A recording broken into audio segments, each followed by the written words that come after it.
Hey guys, Baseblade 12 or Mitch as you guys know me. Today's video, I'm going to give you my Asian American perspective on the whole Dr. Seuss book controversy.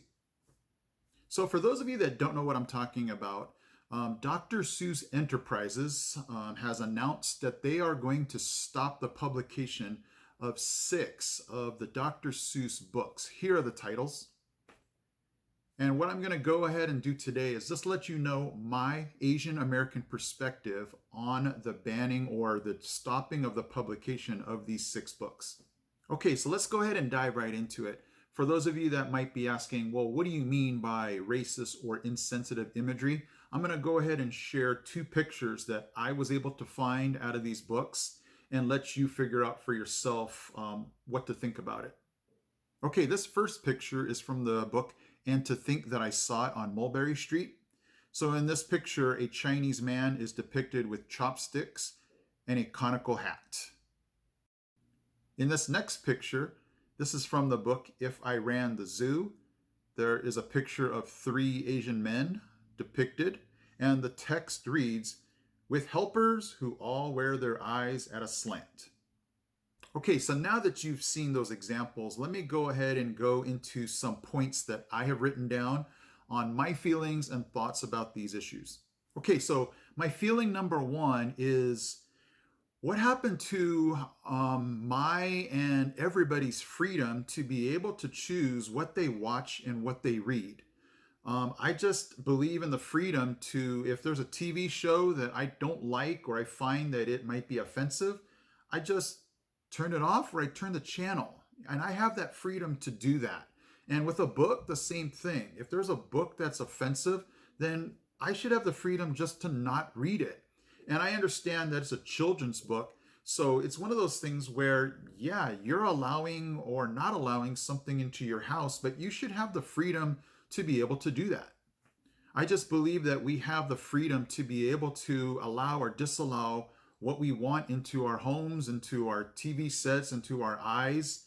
And I just don't feel like it's right for somebody to make that decision for me or to take away that right from me. My feeling number 2, as I was reading the article about this whole situation with the Dr. Seuss books, the argument was made that, parents have their children reading these books and they want to have their children have their worldview shaped by what they're reading. And I'm thinking to myself, why aren't you helping to shape their worldview? So if you see something offensive in a book, whatever happened to just talking about that with them? So if you see images that are stereotypes, what happened to talking to your kid about, hey, you know what, those pictures that you see of those Asian people, not every Asian person looks like that. That's something that you can talk to your son or daughter about as far as just communicating, reading through a book and saying, you know what, this is something that we need to talk about rather than, just banning the book altogether and not even having that conversation. So my third feeling is a pretty strong one here. I think it's dangerous to start taking away or banning things because somebody deems it either racist or insensitive. So here's the reason why. Because number 1, if you start doing this with one thing, then you're going to have to start doing this with everything. I mean, it's just one of those things where you can't just start selectively taking things out. If you say it about one thing, you're going to have to now go through everything and do that. And by all means, I'm not for doing all that. So my first example would be a very cool Christmas classic, A Christmas Story. So what I did is I watched through this movie and there was a scene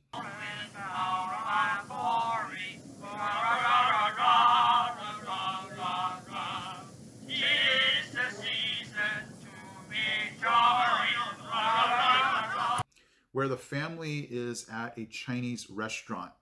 And there are 3 what I think to be waiters that are, I think, Chinese. I mean, if it's a Chinese restaurant.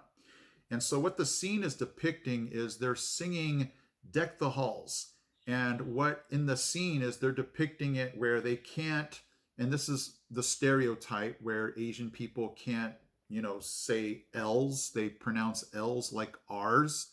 So they're trying to sing Deck the Halls, and, they end up singing Deck the Hars.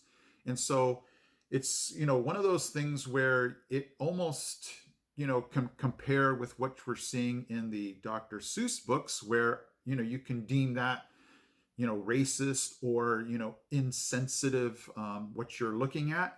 And so I'm not for banning A Christmas Story. Again, it's one of those things where if I don't like that scene, I turn the channel.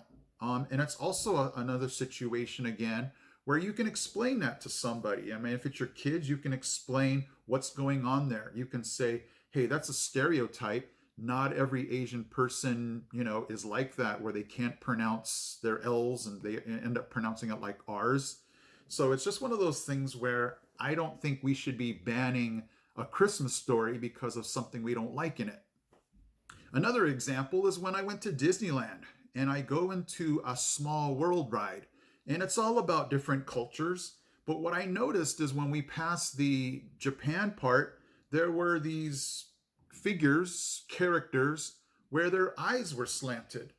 And so what am I supposed to do? Write Disneyland and say, hey, take that out, make the eyes round, shut the ride down.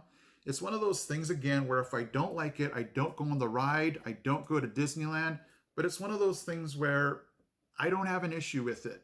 It's not enough to make me say, you know what, let's just start banning the ride, start taking out the figures, changing it to something else. That's just not what I'm thinking. Another example in a movie is Karate Kid, the very first Karate Kid. Mr. Miyagi takes Daniel to the beach. It's a very famous beach scene where Daniel is starting to learn balance. It's the first time that he sees Mr. Miyagi with the crane technique. And when both of them are coming back to the truck, they are encountered by two men who are very racist against Mr. Miyagi, who is Japanese. And so in this scene, what's happening is they're leaning against his truck. They have beer bottles on the car. Mr. Miyagi asks them to remove them, and he does not.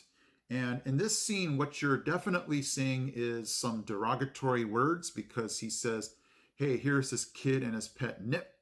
And then he also says Mr. Moto and makes this face. Check this out. So you can compare that and say, you know what, that's very racist. That's very, insensitive. But again, are we going to now take Karate Kid off the shelf? Are we going to say nobody can see that? And it's just, again, I'm not in for that. If I don't like it, I don't watch it. But to be honest with you, I have never thought I would get to the point where I'd say, you know what? No, take that movie off. I don't want to see that. It's just one of those things where, again, it's a talking point for if you have children. You know what? Hey, if you have children, you talk about that. You say, you know what? That was something very insensitive that person did in the movie. This is why it is. This is, how we treat people. But it's, again, not something where I'm willing to say, let's start banning that movie because my feelings are hurt. That's just not where I'm coming from. So guys, as we kind of wrap this up here, here's kind of my main takeaways from this whole thing is, again, it's very dangerous to start banning things because once you start, it's hard to stop. And once you start, you're going to have to start looking at everything. And I just don't want us to get to the point where things are just taken away because of every little thing that we can point out. I think there's just so many more things that we should be focusing on rather than just starting to point fingers and take things away, taking our freedom away to choose what we want to see, what we want to read, what we want to, watch in a movie. And it's just one of those things where, again, I, as an Asian American, can look at those things and if you start to ban these things, now you start to take away opportunity to talk to your kids about those things. To say this is the way things used to be and this is the way we can push forward and be better with it. Now it's just you're taking away that opportunity, and now maybe the conversation doesn't even come up. And if your children don't learn that, if they encounter racial issues now in the real world, face to face with real people, now they don't have those thoughts in their mind like, this is what I talked to my parents about. Now it's now something brand new, and now they don't even know what to think. So as an educator, my job is to always get my students to be able to think, process through problems, be able to talk about things, and to know that resources are being taken away, that we can talk to them about it. It's just hard for me to stomach. And to be able to lose that freedom, to be able to, just if I want to, be able to show a movie, to be able to read a book, I just think that's the wrong way to go. So guys, thank you for hearing me out. And again, that was just from my perspective. If you have a different one, that's okay. That's what it's all about. And that's where I think this whole thing has wrapped up in, is we can have different points of view, but to take that away from somebody and say, you know what, because you think or see something differently, that, we just take it away, I just don't agree. So thank you guys for hearing me out. I am Bassplay12, and I'll see you in my next video.